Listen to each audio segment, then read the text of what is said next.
Buenas noches, criaturas de la oscuridad. Pónganse cómodos, apaguen las luces, y si son lo suficientemente valientes, dejen un comentario diciendo desde qué ciudad y país nos están escuchando, y qué hora es en su rincón del mundo. Nos encanta saber hasta dónde llegan nuestras historias en la noche. Lo que van a escuchar a continuación son relatos de personas comunes, que en un día como cualquier otro, se toparon con lo inexplicable. Si disfrutan de estas historias que nos quitan el sueño, no olviden dejar su like y, lo más importante, suscríbanse al canal. Estamos intentando llegar a nuestra primera meta de 1000 suscriptores, y cada uno de ustedes nos ayuda a seguir trayendo más oscuridad. Ahora sí, empecemos. Historia 1. Mira, no sé ni por dónde empezar. Llevo días dándole vueltas a esto, y al final he decidido escribirlo aquí, en un foro, porque necesito soltarlo. Necesito que alguien, aunque sea un desconocido, lea esto y me diga si estoy loco o si de verdad, no sé. Ver, soy Adrián. Hace un par de meses murió mi abuelo. No era una persona muy social, la verdad. Vivía en una casa rural, en medio de la nada. Cuando digo en medio de la nada, es literal. La carretera más cercana está a 20 minutos, y el pueblo más próximo a casi una hora.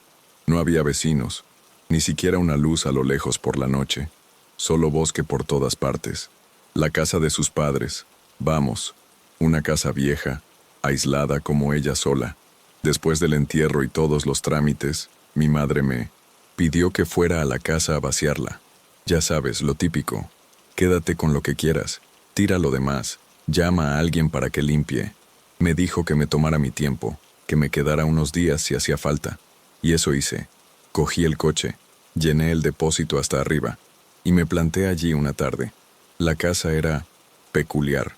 Mi abuelo tenía una afición muy particular, la radio de onda corta, pero no como un hobby normal. Su salón no tenía tele, ni siquiera un sofá cómodo. Estaba lleno, y cuando digo lleno, es hasta el techo, de equipos de radio. Antenas, cables por el suelo, receptores, amplificadores, auriculares, manuales, mapas con frecuencias marcadas. Parecía el cuartel general de un espía o algo así. La primera tarde, me dediqué a mirar todo aquello, un poco fascinado, un poco abrumado. Pensé, pobre abuelo, qué solitario estaría aquí con sus cacharros. Estuve un par de días ordenando, tirando cosas. Me encontré con un montón de viejos álbumes de fotos, cartas. Y luego, en un cajón, de su escritorio debajo de unos papeles viejos apareció un cuaderno. Era un diario. No era muy grande, de tapa dura y hojas cuadriculadas. Pensé que sería algo de su trabajo o sus cuentas, pero al abrirlo, vi que eran anotaciones sobre sus radios, frecuencias, horarios, tipos de señales. Empecé a hojearlo por curiosidad, y al principio era como un informe técnico, muy aburrido. Pero a medida que avanzaba, el tono cambiaba. Las letras de mi abuelo se volvían más nerviosas, menos legibles. Y ahí fue cuando apareció una y otra vez la misma palabra, el zumbido. Al principio solo eran menciones esporádicas. Detectado el zumbido a 7.3 MHz, muy débil. El zumbido hoy es más claro pero irregular. Pero luego, se volvió una obsesión. Páginas enteras dedicadas a describir esa señal. Decía que era un sonido profundo, rítmico, como una resonancia, que no parecía de origen humano, que no era como las interferencias normales, ni una estación de radio. Decía que era demasiado regular, demasiado intencional. Me empecé a sentir incómodo leyendo aquello. Mi abuelo no era una persona de fantasías, era un hombre muy práctico, pero lo que leía era cada vez más raro. Anotaba patrones. Intentaba correlacionar el zumbido con el clima, con la hora del día. Y luego, las últimas páginas, la penúltima entrada, con fecha de unos 10 días antes de su muerte, decía, el zumbido no cesa, ha cambiado. Ahora es como si respondiera. Cada vez que toco el equipo, parece que la frecuencia se ajusta, que me busca. Y la última entrada, la leí una y otra vez. Estaba escrita con una letra temblorosa, casi ilegible, como si mi abuelo la hubiera garabateado con prisa, o con mucho miedo. Decía, No es una señal, es una llamada y respuesta. Yo respondí. Viene a ver quién ha contestado. Se me puso la piel de gallina, te lo juro. Solté el cuaderno como si quemara. Miré a mi alrededor, a todos los equipos de radio que llenaban la habitación. La casa estaba en 1900. Silencio, un silencio de campo, de bosque. Solo se oía el débil zumbido del frigorífico y, a lo lejos, el canto de algún pájaro. Me reí un poco, nervioso. ¿Qué tonterías escribía el abuelo? Me dije. La edad, el aislamiento. Se le fue un poco la olla. Intenté quitarle importancia, pero el texto se me había clavado en la cabeza. Viene a ver quién ha contestado. Una frase escalofriante, viniendo de un hombre tan sobrio. Cerré el diario, lo metí de nuevo en el cajón y decidí que ya era hora de cenar algo y acostarme. La noche cayó rápido, como siempre en el campo. La oscuridad allí es total. No hay farolas, no hay luces de coches, solo las estrellas y la luna, si no hay nubes. Cerré las ventanas, bajé las persianas de madera. Me aseguré de que la puerta principal estuviera bien cerrada y la trasera también, no por miedo sino por costumbre. Me metí en la cama, que era la misma donde dormía mi abuelo, una cama vieja, de madera, con un colchón que ya había visto mejores tiempos. Me costó conciliar el sueño. No era que tuviera miedo, no directamente, pero la frase del diario se me repetía en la cabeza. El silencio de la casa era abrumador. En la ciudad siempre hay un ruido de fondo, un coche, una sirena. Allí, nada. Solo el tic-tac del reloj de la pared y mi propia respiración. Debí de haberme quedado dormido al final, porque lo siguiente que recuerdo es despertarme de golpe. No por un ruido fuerte, sino por algo sutil, pero persistente. Era un sonido, un zumbido. Al principio, pensé que había sido un sueño, o mi imaginación, pero no, estaba ahí, profundo, rítmico, como un motor lejano, pero sin el sonido de las partes mecánicas, solo la pura resonancia grave. Bum, bum, bum. Un pulso constante que parecía vibrar en el aire, a través de las paredes de la casa. Era una frecuencia tan baja que casi la sentía más que la oía. Se me heló la sangre, el diario, el zumbido. Me senté en la cama, con el corazón latiéndome en el pecho. Escuché con todas mis fuerzas. Venía de fuera, del bosque. Era como si la propia tierra estuviera emitiendo ese sonido. No era fuerte, no era atronador, pero era omnipresente, envolvente. No, Adrián, me decía a mí mismo. Debe ser algún cacharro, un generador, o algún animal grande, un búho, una vaca a lo lejos. Pero mi mente se negaba a aceptarlo. El sonido era demasiado mecánico y a la vez demasiado orgánico. No sonaba a nada que hubiera oído antes. Me bajé de la cama descalzo. El suelo de madera estaba frío. Caminé despacio hacia la ventana que daba al bosque, la misma que estaba frente a la cama de mi abuelo. Con mucho cuidado, levanté un poco la persiana, solo lo suficiente para poder asomarme. La oscuridad de fuera era impenetrable. No se veía nada, ni una rama, ni el contorno de un árbol. Era como mirar un hueco negro, pero el zumbido ahora era más claro, o al menos, lo percibía con más intensidad, como si al acercarme a la ventana, me acercara a su fuente. Bum, bum, bum. Era monótono, pero no aburrido. Cada pulso tenía una resonancia particular, como si algo gigantesco latiera allí fuera, y no era estático. Me dio la sensación, y juro que no sé si fue mi imaginación o la pura verdad, de que el sonido se movía, como si el algo que lo producía estuviera acercándose, o rodeando la casa. El sudor frío me empapó la espalda. La boca se me secó. No podía apartar la vista de la negrura, esperando ver algo, lo que fuera. Mis ojos se esforzaban, intentando descifrar formas en la oscuridad, pero no había nada, solo el zumbido. De repente, el ritmo cambió. Se hizo más rápido, más fuerte. Bum, bum, bum, bum. La vibración se hizo más intensa. Sentí como el colchón de la cama, detrás de mí, vibraba ligeramente, como los cristales de la ventana parecían temblar. El sonido no era desagradable en sí mismo, no era chirriante ni estridente, pero la intensidad, La forma en que penetraba en cada hueso de mi cuerpo era aterradora. Me acordé de nuevo del diario. Viene a ver quién ha contestado. ¿A qué había respondido mi abuelo? ¿Y vendría ahora a ver si yo también había contestado de alguna forma? Me sentí expuesto, ridículamente vulnerable en esa casa vieja, en medio de la nada. Quise gritar, pero no me salía la voz. No había nadie para oírme. Estaba solo. Me arrastré de rodillas hacia la esquina del cuarto pegado a la pared. Me hice un ovillo, intentando hacerme lo más pequeño posible. Cerré los ojos con fuerza, deseando que todo fuera una pesadilla, que me despertaría en mi cama en la ciudad. Pero el zumbido no se iba. Al contrario, parecía amplificarse, llenar toda la casa, toda mi cabeza. Sentía que me estaba volviendo loco.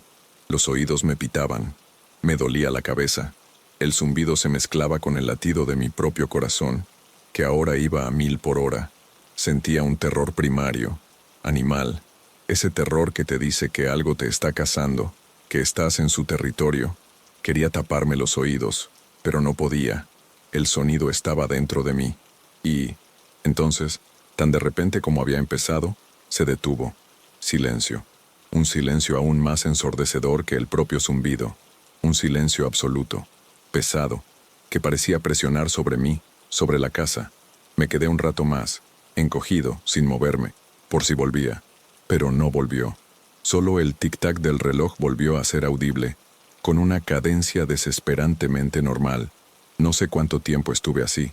Debió de ser toda la noche, porque cuando me atreví a mirar por la ventana de nuevo, ya estaba amaneciendo. El primer rayo de sol se colaba por los árboles, iluminando el bosque con un brillo pálido. Todo parecía normal, demasiado normal. Salí de allí esa misma mañana. No miré para atrás. No me importó el resto de cosas que tenía que vaciar. No volví a entrar en el salón de las radios. Solo subí al coche y me fui.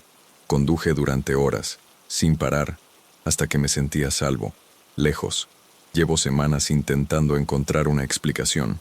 Un camión, maquinaria agrícola, un transformador, eléctrico, un animal, lo que sea, pero nada encaja. El sonido no era de este mundo, no al menos como lo conocemos.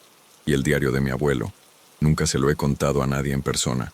Mis amigos se reirían, mi familia se preocuparía, pero necesitaba contarlo, por si acaso, por si alguien ahí fuera alguna vez ha oído un zumbido que viene del bosque. Historia 2. Vale, estoy aquí, no sé ni por dónde empezar, necesito contarlo. Llevo días sin dormir bien, si es que duermo algo. Pensé en ir a la policía, a un psiquiatra, a mi jefe, pero ¿qué les digo? ¿Que un robot me gastó una broma pesada? Me van a encerrar, así que lo suelto aquí, con gente que quizás ha vivido algo raro. Soy Omar, vigilante nocturno. Mi trabajo es una pasada de aburrida, la verdad. Pinta suena guay, pero es una mierda. Estoy solo, toda la noche, en un almacén logístico de esos gigantescos, de los que parecen ciudades. Es todo automatizado. Miles de metros cuadrados llenos de estanterías que casi tocan el techo. Cintas transportadoras, ascensores de carga y, lo más importante, brazos robóticos por todas partes. De esos que cogen cajas, las mueven, las apilan. Funcionan 24/7. Mi turno es de 10 de la noche a 6 de la mañana. Silencio total. Solo el zumbido constante de la maquinaria y el pitido ocasional de algún sensor. Y yo, sentado en una sala con unas 20 pantallas, viendo cuadraditos verdes moverse. Un curro para gente tranquila, me decían. Yo, que siempre he sido de lo más normal, ahora tengo el corazón que me late en la garganta con solo pensarlo. Esto pasó la noche del martes al miércoles. Era un turno normal, como cualquier otro. Como a las 2 de la mañana, que es cuando el aburrimiento pega más fuerte, estaba yo con mi café y echándole un ojo a la pantalla principal, la que muestra un mapa general del almacén. Es un esquema gigante, y cada sector tiene su color.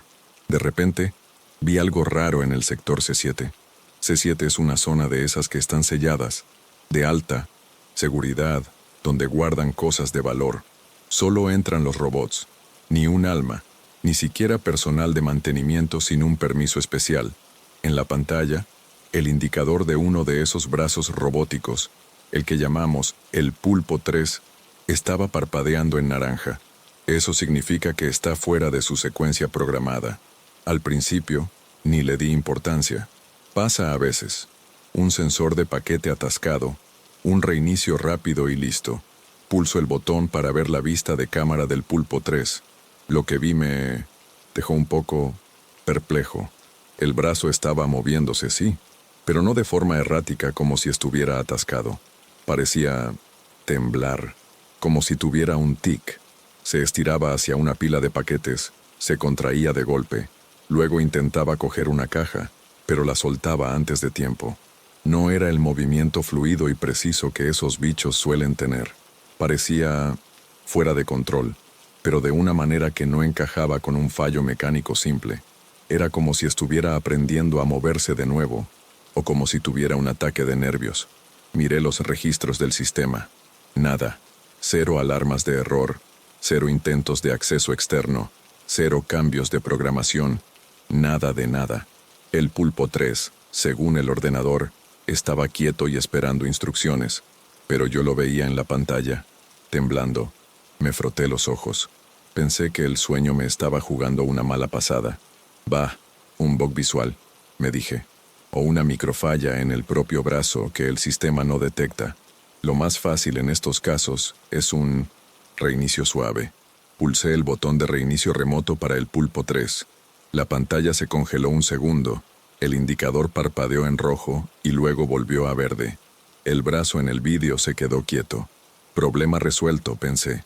Volví a mi café y a mi móvil. Pasó una hora, o quizás un poco más.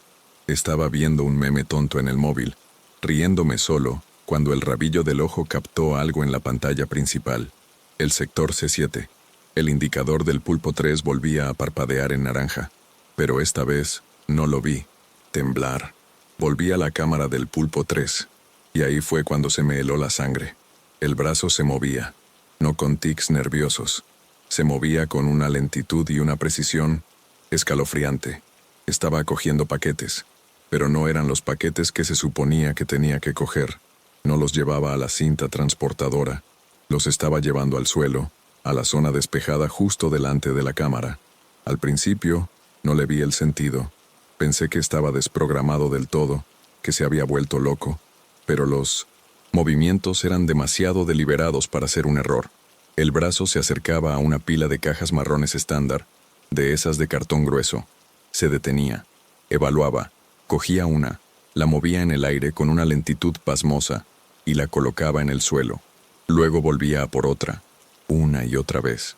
El almacén seguía en silencio, solo el zumbido de fondo. Pero para mí, cada movimiento de ese brazo era como un trueno. Mi corazón empezó a latir tan fuerte que lo oía en mis propios oídos. Empezó a formarse algo en el suelo. La primera caja la puso de forma horizontal. La segunda la colocó justo debajo de la primera. La tercera, un poco más a la derecha. Era una letra, una jodida letra, y no cualquiera. Era una O. Me quedé pegado a la silla, los ojos clavados en la pantalla. Olvidé la respiración. Joder, una O. ¿Una O de qué? ¿De Omar?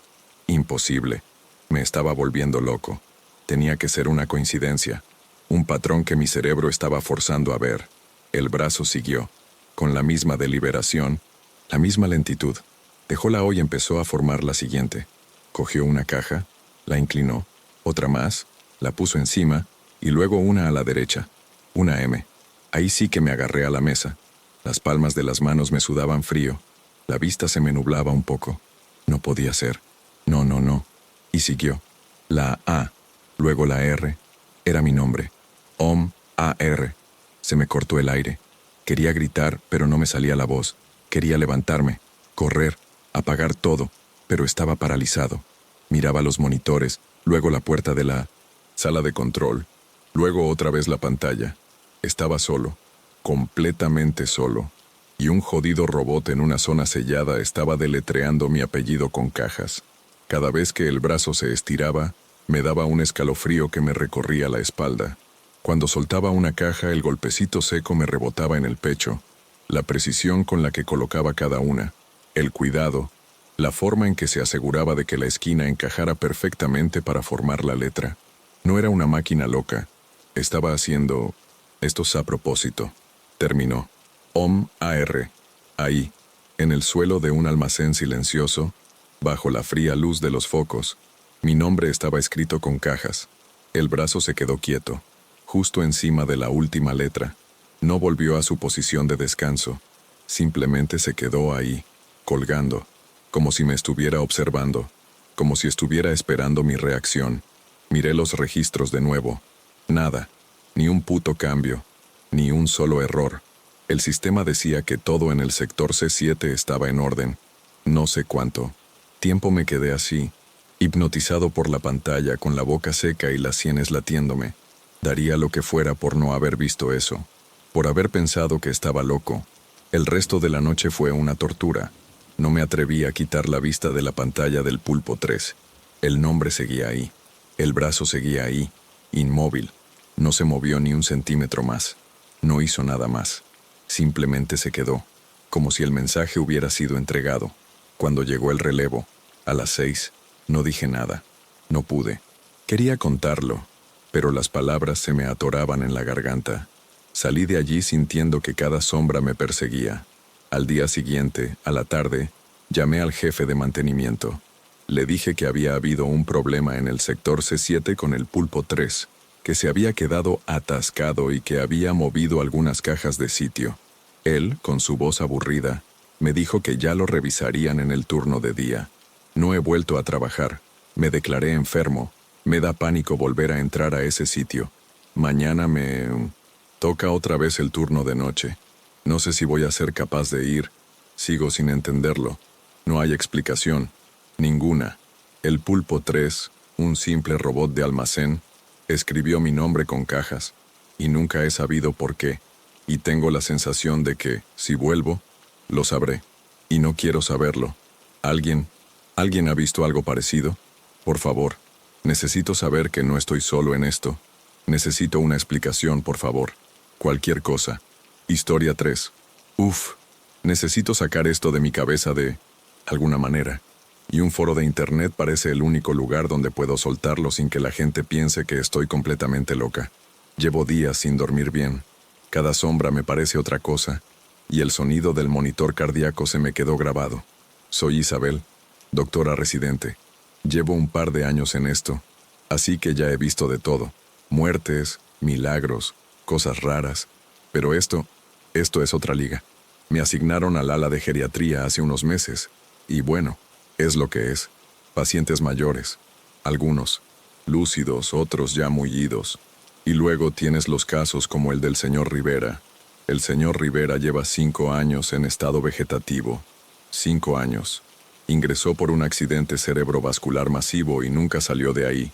Es lo que llamamos un paciente estable crónico. No mejora, no empeora significativamente. Está ahí, conectado a sus máquinas, respirando. No tiene familia conocida que lo visite, o al menos, eso creía yo.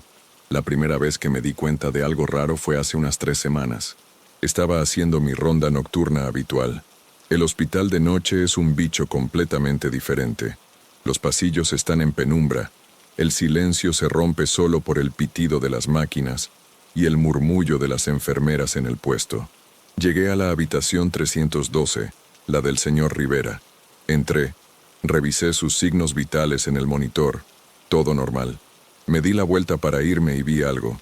Había una silla de plástico, de esas que ponemos para que los familiares se sienten, arrimada a la cama, y en el lino centesiano cojín de la silla, había una hendidura clara como si alguien hubiera estado sentado allí hacía un momento. Era sutil, pero ahí estaba. Pensé, qué raro. Nadie viene a ver al señor Rivera. A lo mejor una enfermera se sentó un rato mientras revisaba algo. Le di poca importancia, la verdad. Estaba cansada. Era la 3ª noche de guardia seguida. Al día siguiente, mismo turno, mismo pasillo, misma habitación. Entro, hago mi chequeo. Y otra vez, la silla. Otra vez arrimada a la cama. Y otra vez, la marca en el cojín. Mi ceño se frunció. Esta vez sí me pareció más extraño.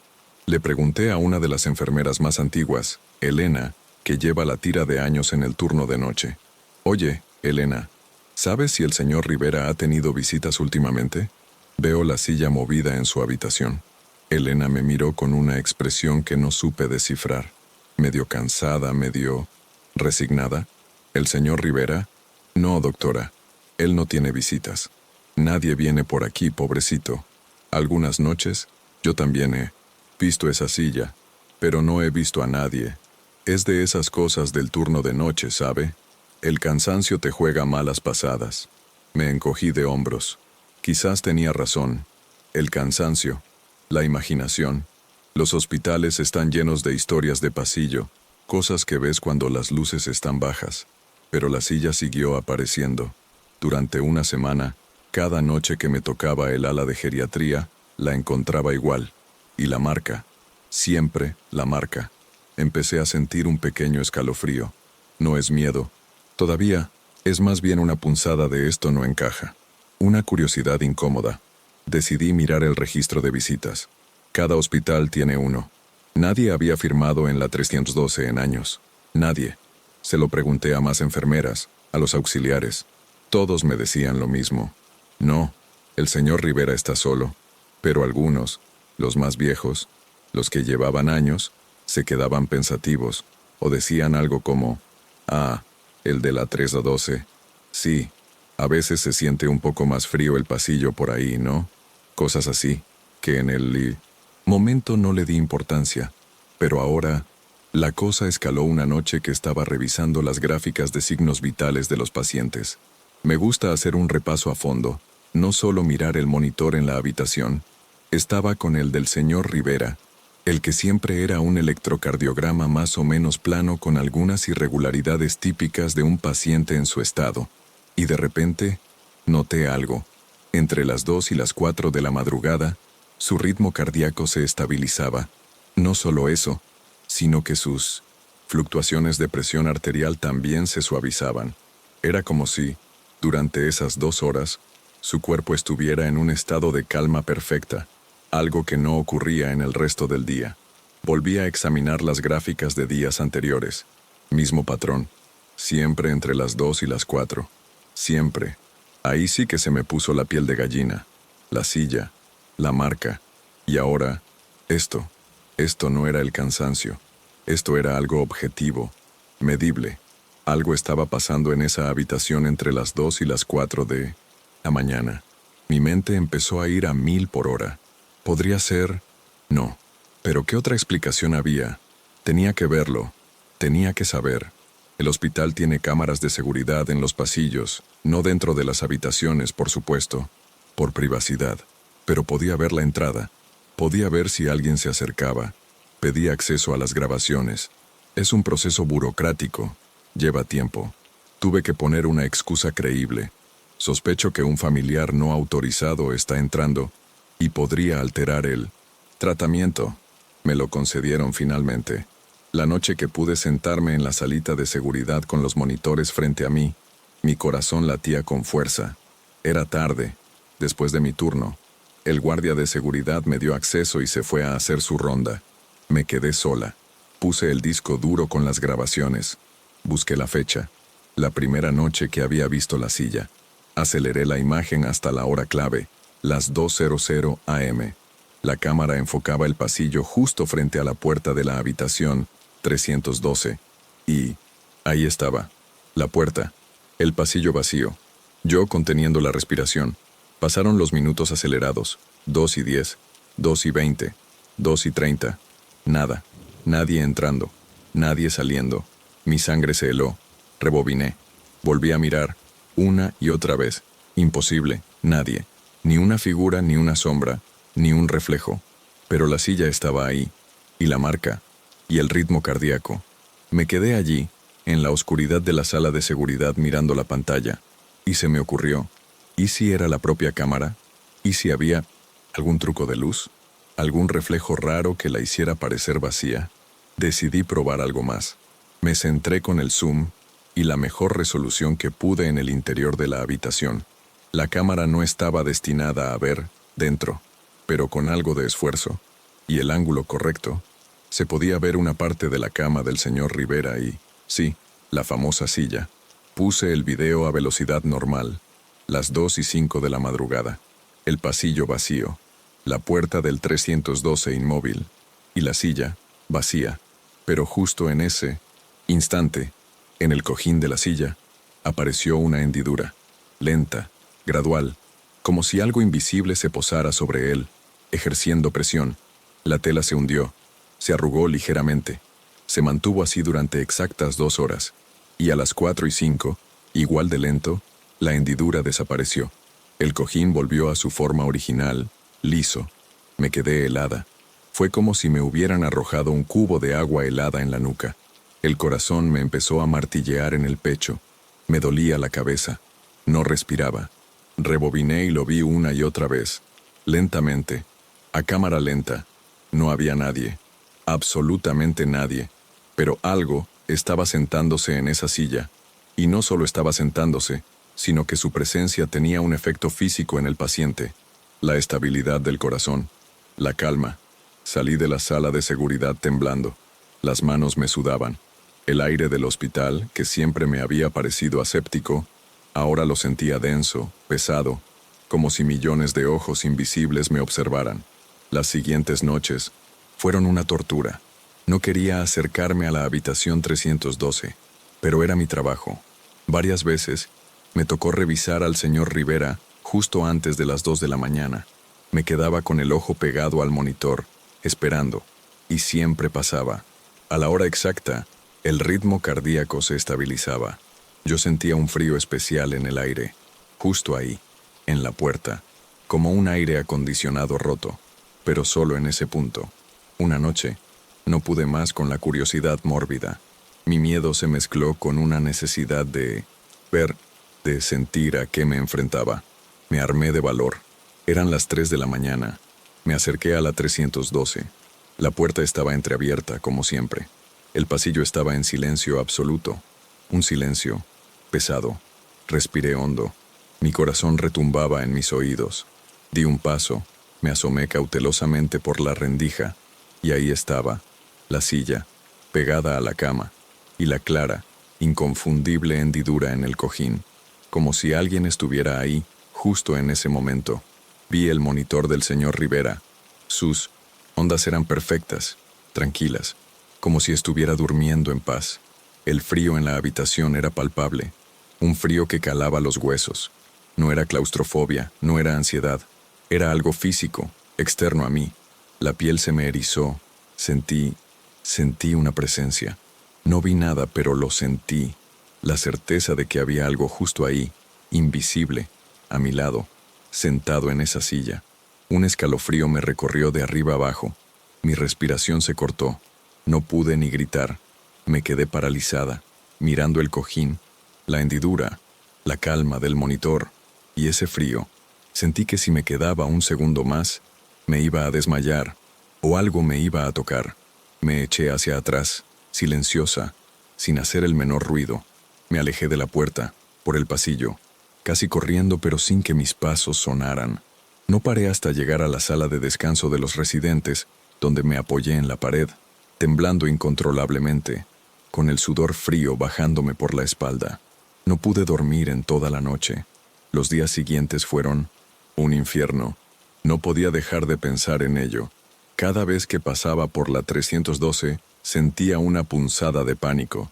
Incluso cuando no estaba en mi turno, pensaba en el señor Rivera y en esa visita invisible. Y luego, igual de misteriosamente como empezó, se detuvo. Fue hace unos 4 o 5 días. Estaba haciendo mi ronda. Llegué a la 312. Entré. La silla estaba en su sitio, arrimada a la pared, sin la hendidura. Revisé las gráficas del señor Rivera. Su ritmo cardíaco volvía a ser el de siempre. Irregular, fluctuante. Volvió a ser el paciente estable crónico que conocía. Pasó la noche, y la siguiente, y la siguiente. La silla nunca más apareció junto a la cama. La hendidura nunca más estuvo ahí. El monitor cardíaco nunca más se estabilizó durante la madrugada. Simplemente se fue, como si nunca hubiera estado. El señor Rivera sigue igual, en estado vegetativo. Mis compañeros siguen sin saber nada. Yo tampoco he contado los detalles de lo que vi en las cámaras. ¿Quién me creería? Dirían que estoy agotada, que alucine.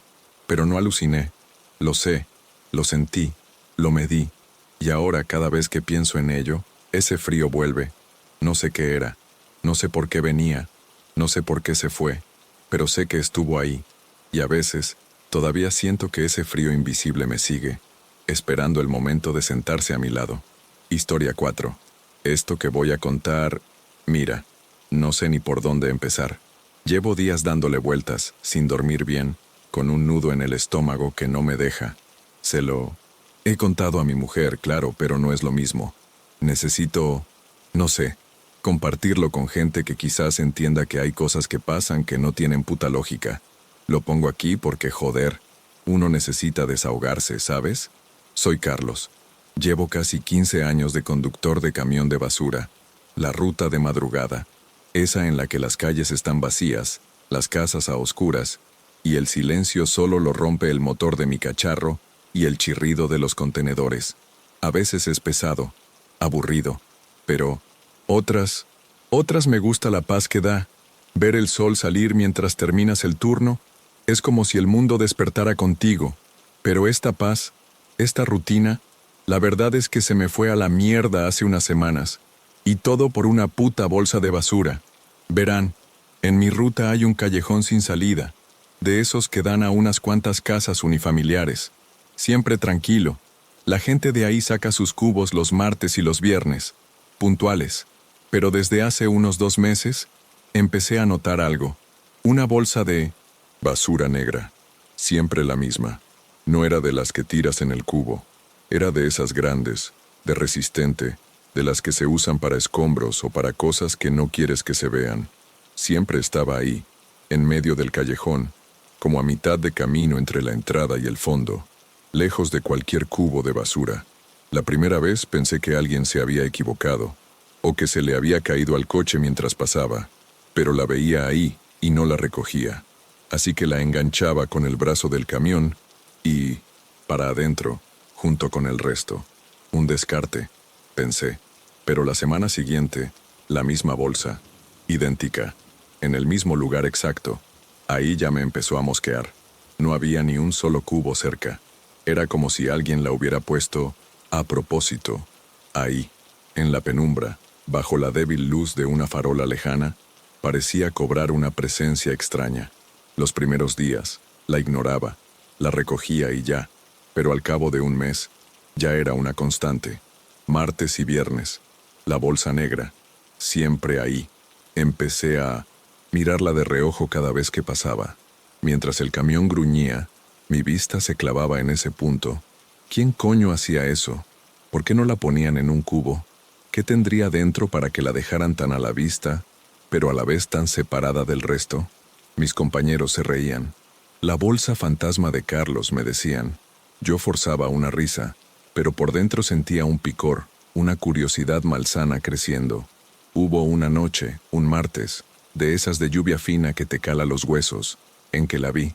Estaba un poco más hinchada quizá, o me lo pareció. El frío era brutal, la humedad te entraba hasta los huesos. El motor del camión rugía y el chirrido de los frenos al detenerme sonó más fuerte de lo normal en ese silencio de madrugada. Me quedé mirándola un buen rato con las luces del camión iluminándola directamente. Era tan negra, tan opaca, que parecía absorber toda la luz. Y ahí, parado en medio del callejón, algo en mí hizo clic. Esa vez no la enganché con el brazo. Bajé del camión. El frío me golpeó la cara. El asfalto mojado brillaba bajo la luz de las farolas. El sonido de la lluvia era lo único que se oía. Me acerqué lento, mis botas chapoteando en los pequeños charcos. El corazón me empezó a latir raro, como si supiera que estaba a punto de hacer una tontería. La bolsa era pesada, más de lo que esperaba. No era basura ligera.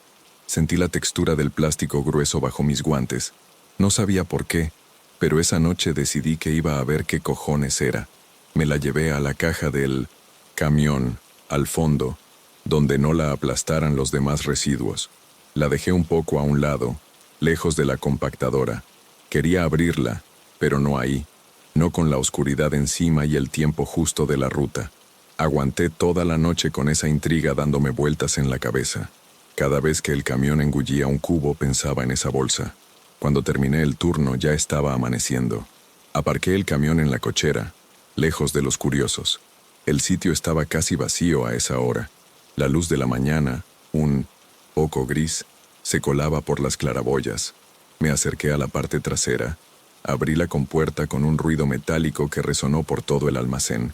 Ahí estaba, la bolsa, negra, muda, guardando su secreto. Respiré hondo. Mis manos sudaban dentro de los guantes.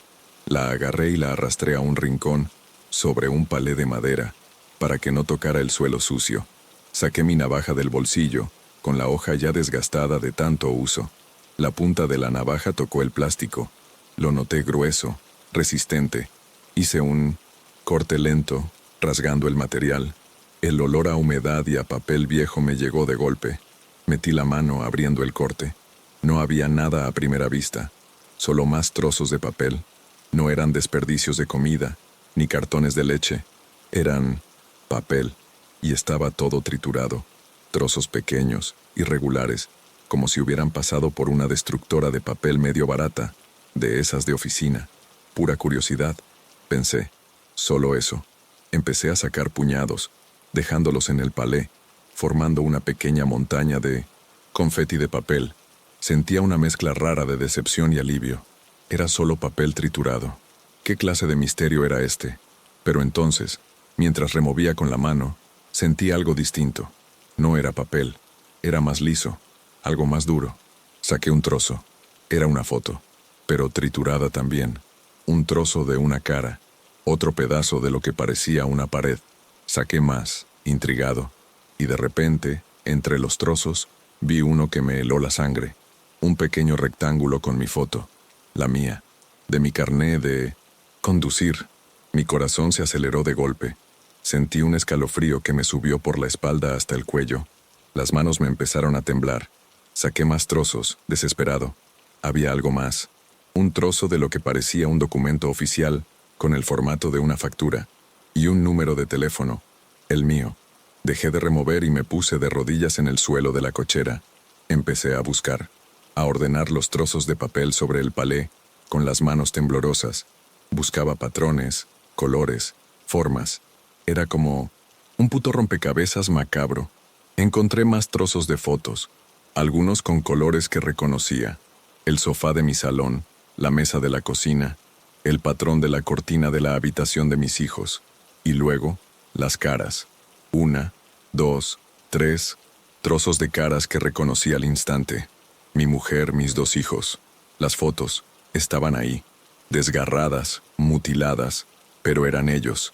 Y eran fotos, tomadas desde dentro de mi casa, desde alguna esquina, apuntando hacia ellos.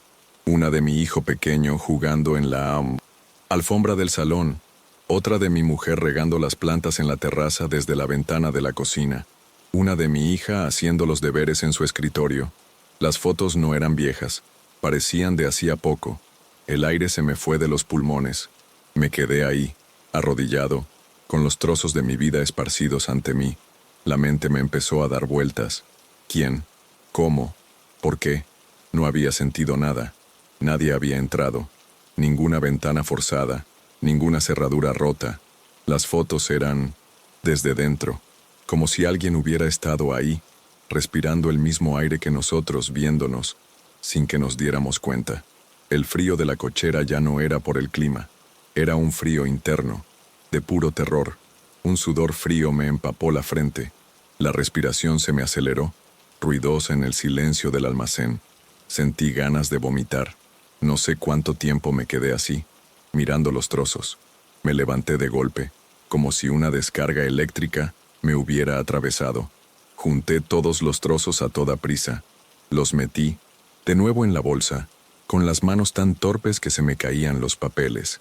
La cerré, la tiré al fondo de la compactadora y activé el botón.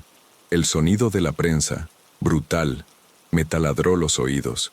Necesitaba que desapareciera, que no quedara ni rastro. Me fui a casa en automático. No recuerdo el camino. Al entrar, Abracé a mi mujer y a mis hijos como si no los hubiera visto en años. Miraba cada rincón de la casa, cada ventana, cada puerta. La paranoia me comía vivo. ¿Nos estaban vigilando? ¿Quién? ¿Y por qué? Desde esa noche, la bolsa no ha vuelto a aparecer en el callejón sin salida. Ni una vez. Ha pasado más de un mes. El miedo no se me va. Miro cada coche aparcado, cada sombra, cada persona que pasa. Tengo la sensación constante de que me están observando, de que lo que pasó no fue un accidente, sino un aviso, una muestra. No sé qué hacer. No puedo ir a la policía con esto. ¿Qué les digo? Me encontré una bolsa de basura con mis papeles triturados y fotos de mi casa. Se reirían de mí, o pensarían que estoy loco. No tengo pruebas, solo la puta memoria de ese rompecabezas macabro. Necesitaba contarlo aquí, a ver si alguien ha vivido algo parecido, o si alguien tiene aunque sea una puta idea de qué pudo haber sido, porque yo no duermo, y cada vez que el camión entra en ese callejón, el corazón se me sube a la garganta, y no hay una sola respuesta. Sigo con ese nudo, y el silencio. El puto silencio es lo peor. Historia 5. Aquí, en el foro de camioneros, pensé que tal vez alguien entendería, o al menos no me tomaría por loco.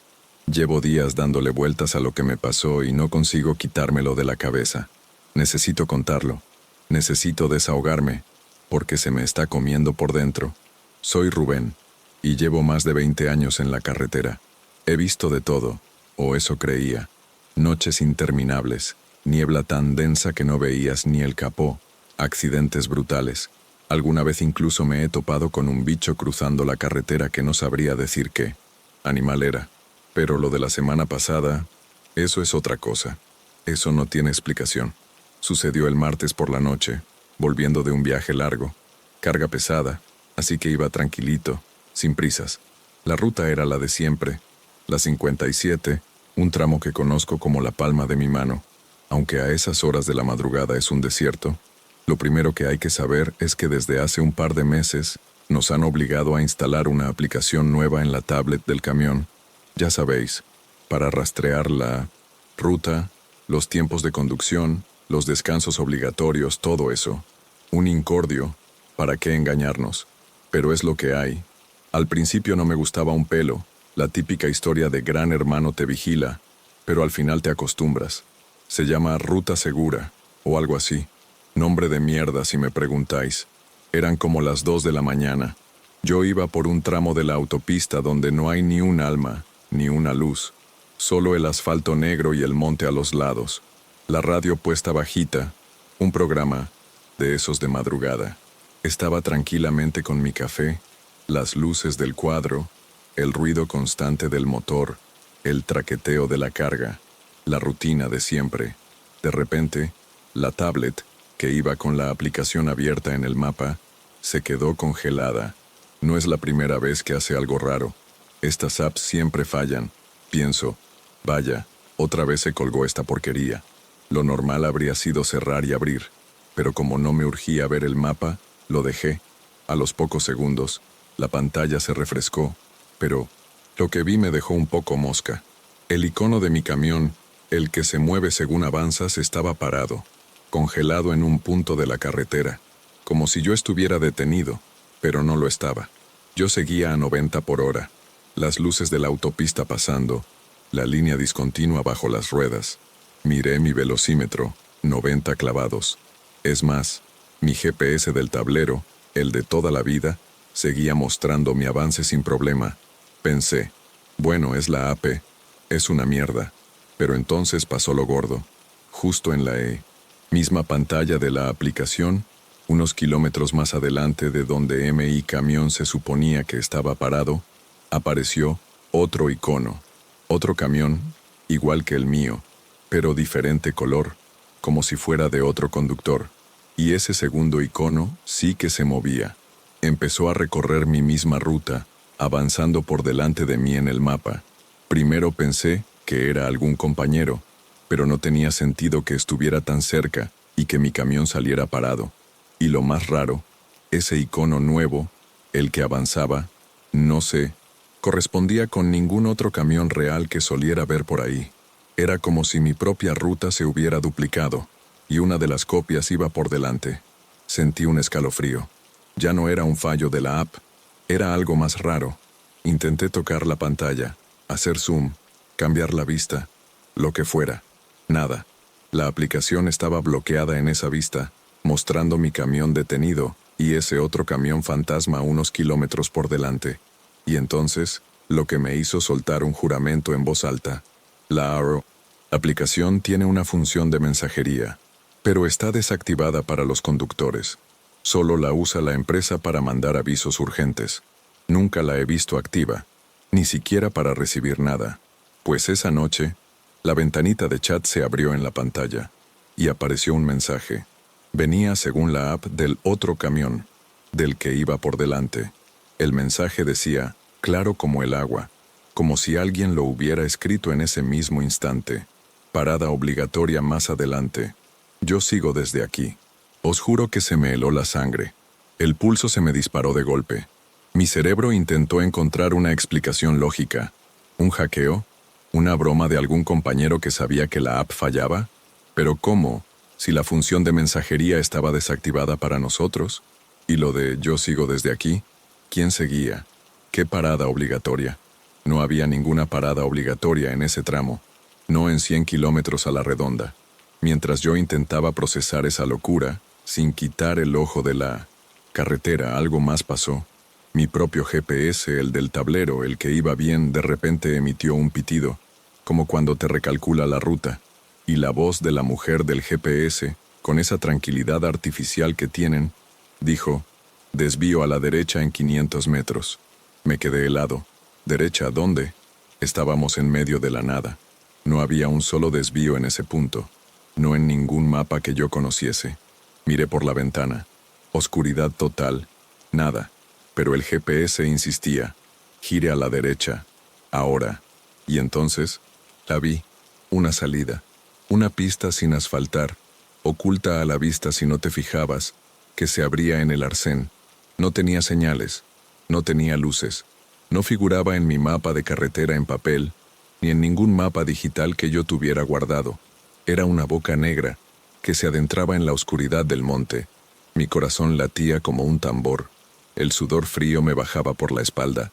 Las manos me temblaban en el volante. La aplicación seguía mostrando mi camión parado, y el otro avanzando. Y el mensaje, parada obligatoria más adelante. Yo sigo desde aquí.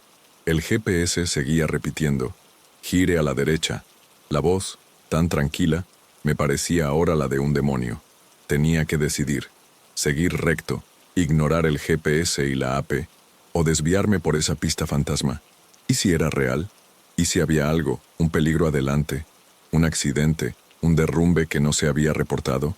Pero, ¿y ese mensaje? ¿Y la otra app? El miedo me estaba paralizando. El aire en la cabina se volvió pesado, denso. Sentía que cada fibra de mi cuerpo gritaba que no fuera por ahí. Pero algo, una fuerza extraña me empujaba. La idea de que el otro camión, el que iba por delante, el que me había mandado el mensaje, fuera yo de alguna manera, o un reflejo de lo que me pasaría si no paraba. Eso me estaba volviendo loco.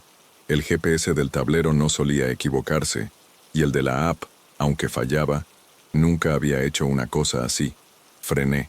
Las luces traseras del camión iluminaron la entrada de esa pista. Olía a tierra mojada y a pino. Era un olor demasiado real para algo tan irreal. Cogí aire. Mi respiración era superficial. Mierda, mierda, mierda, me dije en voz baja, y contra todo mi instinto, giré el volante. La suspensión del camión crujió al bajar a la pista. Las ramas de los árboles rozaban los espejos. Los faros solo mostraban unos pocos metros de una pista llena de baches. Seguí despacio. Detrás de mí, la autopista se alejaba, volviéndose una delgada línea de luces rojas. La oscuridad me engullía. Me interné, un par de cientos de metros. La pista se abría a un claro, una área de descanso que era solo un trozo de terreno sin asfaltar, rodeado de árboles. No había ni un alma, ni un coche, ni un camión. Estaba completamente a oscuras, solo iluminada por mis propias luces. Un silencio total, excepto por el motor de mi camión al ralentí que ahora me parecía ensordecedor. Apagué el motor. El silencio fue absoluto. No se oía nada, ni grillos, ni viento, ni el lejano zumbido de la autopista. Nada, solo el golpe de mi propio corazón en el pecho. Miré la tablet. Mi camión seguía ahí, parado. El otro camión en la app había desaparecido. El mensaje seguía en la pantalla. Parada obligatoria más adelante. Yo sigo desde aquí. Estuve así, no sé cuánto tiempo. 5 minutos, 10, 1 hora. Me sentía paralizado. No podía moverme. No podía bajarme del camión. Sentía una presencia. Sentía que me observaban. Miraba por los espejos, por las ventanas. Solo oscuridad. Los árboles parecían sombras, amenazantes. Cualquier ruido, cualquier crujido me ponía los pelos de punta. Pensaba en ese otro camión que seguía. Seguía que mi ruta, mi vida, la paranoia era insoportable. Quería gritar, quería salir pitando de allí, pero no podía. Estaba clavado al asiento, con los ojos fijos en la pantalla de la tablet, en ese mensaje maldito. Me arrepentí 1000 veces de haber hecho caso al GPS, de haber girado, de haber entrado en ese puto sitio, y de repente, todo se acabó. Así, sin más. La pantalla de la tablet parpadeó. El icono de mi camión, el bueno, el que se movía, apareció de nuevo en mi posición real, en la autopista, como si nunca hubiera salido de ella. El otro icono de camión, el fantasma, había desaparecido. El mensaje de chat se borró. La aplicación volvió a la normalidad, mostrando mi ruta como si nada hubiera pasado. Y mi GPS del tablero, también, volvió a la ruta de la autopista, marcando el camino sin desvíos. El miedo no se fue. De hecho, se intensificó. Me sentía como si hubiera despertado de una pesadilla, pero con el cuerpo aún sintiendo el terror. Encendí el motor de golpe. Di la vuelta como pude en ese claro. Salí de esa pista infernal como alma que lleva el diablo, casi sin mirar, volviendo a la autopista. Miré hacia atrás, pero la entrada ya era invisible en la oscuridad. Conduje el resto de la noche con los ojos como platos, el corazón en la garganta. No paré hasta mi destino, y entonces estuve un día entero sin dormir, sin querer hablar con nadie. No, tengo explicación. La app no mostró ningún fallo en el registro. Mi empresa no me ha preguntado por ninguna parada extraña. He mirado mapas antiguos, mapas de caminos de tierra, de senderismo. Esa pista no existe. Esa área de descanso no existe. Desde esa noche cada ruido en la cabina me sobresalta. Cada vez que miro la tablet, tengo un nudo en el estómago. Y cada vez que veo un camión por delante de mí, me pregunto si no será ese camión el que me dijo que parara, el que siguió, y me pregunto, ¿qué habría pasado si no hubiera parado? ¿Qué me esperaba si hubiera seguido por la autopista? ¿Y qué me esperaba en ese claro? No lo sé, y creo que no quiero saberlo. ¿A alguien le ha pasado algo parecido con esa app? ¿O con alguna otra? Necesito saber si no estoy solo en esto, porque desde esa noche no me siento del todo solo en la cabina.